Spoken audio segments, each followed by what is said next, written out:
This program is part of my series about love.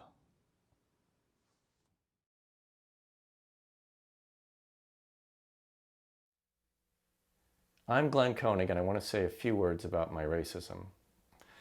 I wrote them out ahead of time because I wanted to make sure that I was clear about what I had to say. So that's why I'm holding a script and reading from it right now. I was born and grew up in an all-white town in Connecticut in the 1950s. My parents and my grandparents both held racial and ethnic stereotypes. But I thought all that was just talk. It didn't seem to hurt anybody at the time. We didn't seem privileged. Things just seemed normal. We didn't have a TV until I was 8. We didn't have a daily newspaper. We listened to the news on AM radio, always tuned to the same station, coming out of New York City. As a child, I really didn't understand what was going on. Later on, in my mid-teens, I started to become aware of the racial struggles in this country. But at the time, I thought that was in the South. After all, they had segregation. They had actual signs that said, like the ones you see here, and laws about where to sit on the bus, at the lunch counter, what door you could enter at a hotel. But we didn't have any signs like that where I lived. There were no marches, no riots, so it seemed like things were okay here in New England. It took a long time before I understood that my town didn't just happen to have only white people. Of course, I get it now. It was an invisible, silent conspiracy to let only white people buy a house and live there. It was just how things were done. No one ever talked about it. So there was racism in my town. There was racism in my family. And by then, there was racism in me, and I hadn't even realized it. Now, I didn't create this racism. It was already there, long before I was born. I was surrounded by it, and I was marinating in it. I don't blame myself for having it, but I know I still have it, even now. It's ugly. I don't like it. I don't want it to be in there, but probably at least some of it will still be in me for the rest of my life. I wish I had a magic chalkboard eraser to just wipe it all away. So even though I didn't create racism, I still benefited from it. People of other races were rendered poor and disadvantaged and even threatened and killed, all while I led a normal life. So who's to blame for this? Me? My parents? My grandparents?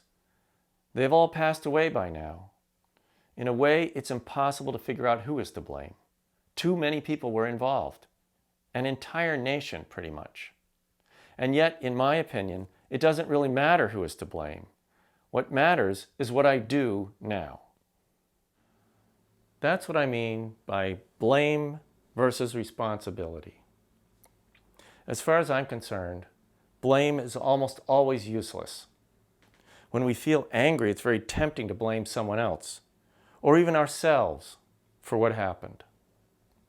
But sadly, blame doesn't really help anything in the long run. But racism is still present today, and I am still benefiting from it today, and I still retain some of it within me. So now I have a responsibility to do something about it within myself and in the world around me. Responsibility is the ability to respond. It doesn't mean to feel guilty. It doesn't mean to feel ashamed of myself. It means to recognize that even though racism was created long before I was born, it's now time for me to take action to work towards resolving it. We owe it to each other as decent human beings to treat each other with the support and respect and love that we all deserve, no exceptions. Now, clearly, we all have different skills and resources to bring to the table. So by saying all this, I don't mean to imply that you have to do any specific thing. All I can say is that I hope to serve as something of an example, as someone who is now resolved to work on this going forward. For me, that starts with 3 things. First, own the racism I still have within me. I can't see it or feel it most of the time, but it can erupt at any moment without warning.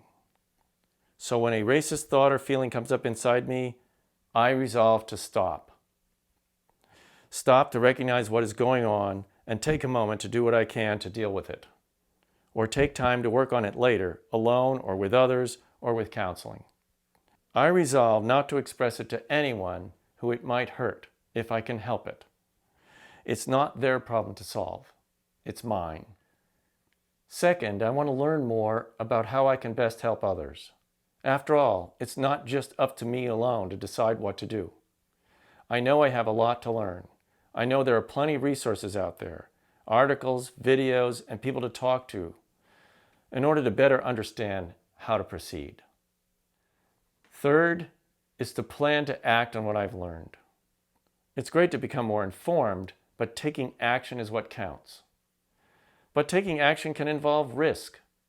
It's easy for me to hesitate, not because I'm lazy, but because I'm afraid of being blamed if I'm misunderstood, or becoming the object of someone else's anger or rage, or even unintentionally hurting someone somehow. All I can say is I'm resolved to act, despite any hesitation that I might have. Now is the time. I say we all have to pitch in as best we can. How can we not only heal these wounds, but in fact work to prevent more pain in the future? That's the challenge for all of us, as I see it.